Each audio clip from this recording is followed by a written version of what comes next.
I've been watching our videos today, you'll know we've already spoken about this, so I don't want to go into it into too much detail, but it is an important piece of context for those of you who are joining us for the first time and want to know what we're talking about in the video.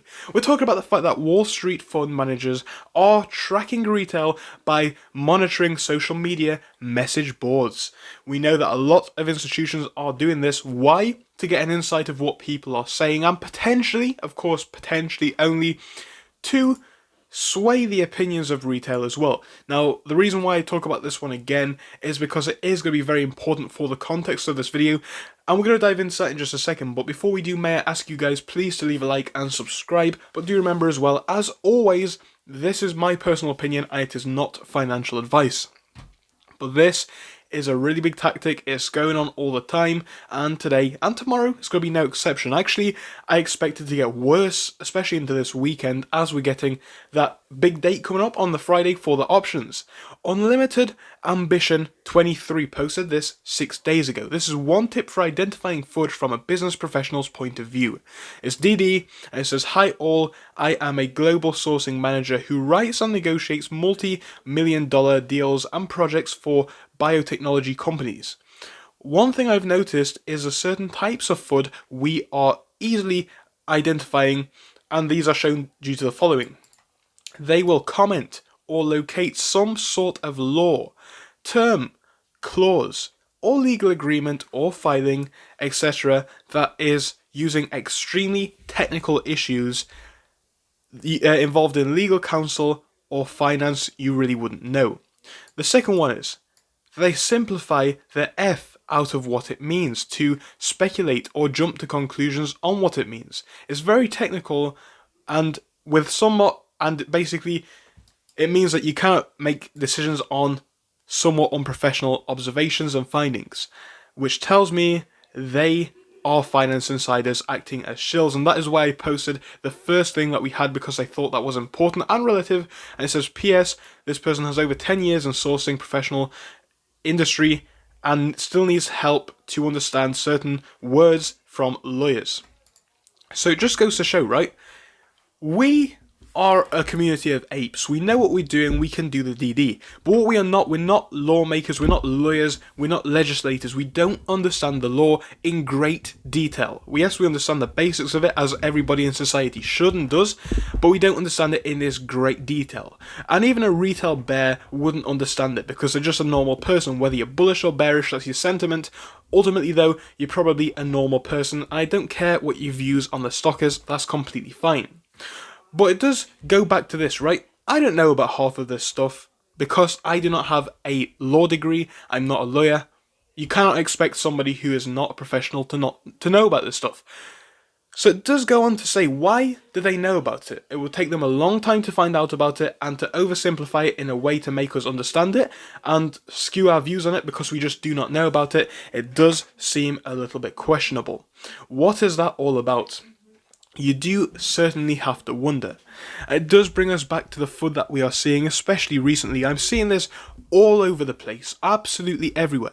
They are making everything so complex, so technical, in a way that it just doesn't need to be or shouldn't be. I'm sat there reading it like, okay, this doesn't make any sense, or at least not to me. I'm sure most retail investors can agree. So, what is this all about then, right? We know from the introduction of the video that retail is being monitored all over the place by the big boys, right? By the hedge funds, the institutions, etc., etc. They're monitoring us as time goes on. And these people, they do have degrees in this area. They do have degrees in relative areas like law, finance, etc., etc. They understand what this means, and we don't. So it goes to show, like this individual says, a business professional after 10 years may not understand it, so it takes a real pro to know what they're talking about here. I don't think it is something that a normal bear would bring up. So what am I trying to say here? I'm trying to say FUD. Right, FUD, there are some fair points to doubt AMC. I think that's completely honest and fair. I think there's some fair points to doubt Amazon or Apple. Every company has its flaws, and that is completely okay.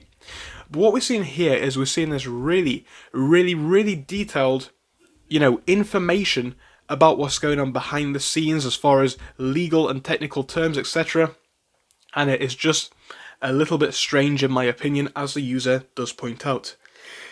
So when we're thinking about the FUD that we're reading, the bearish cases that we're reading, I think yes, some of them, if you want to take them into regard, you can. If you want to disregard them, you can as well.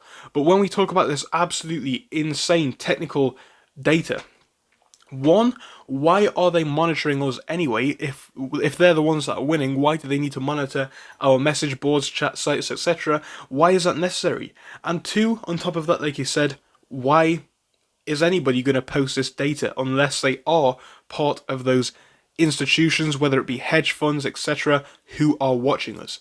I think otherwise it just doesn't make sense, as, like I said, most people wouldn't really know about this stuff.